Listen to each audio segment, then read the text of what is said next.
అదే ఒగ్గు కథ కళాకారుడు బుచ్చెలు కొడుకు భూమలింగడు. వచ్చిండు సార్, నిద్రపోతాండు. లేపన్నా సార్?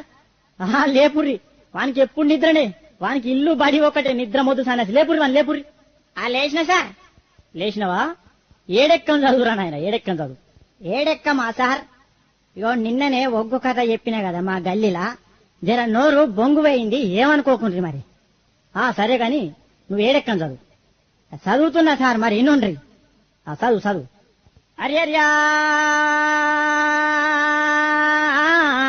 రఘునందన హరియర్ బ్రహ్మాండమా లోక సంచారి మధ్యల మారెల్లు మనమందగడ్డ బుద్ధి నేర్పిందానా భూనాంచారి విద్య నేర్పిన వాళ్ళు వీరనవన్లు చదువు నేర్పిన వాళ్ళు సాంబశివుడా చేల్. ఈ ఎక్కాలను పుట్టించిన సార్లకు దండాలుల్లో నాయనా.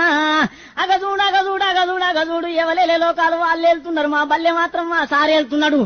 ఏలుకుంటా ఎక్కాలు అడగబట్టే చూడు రామా.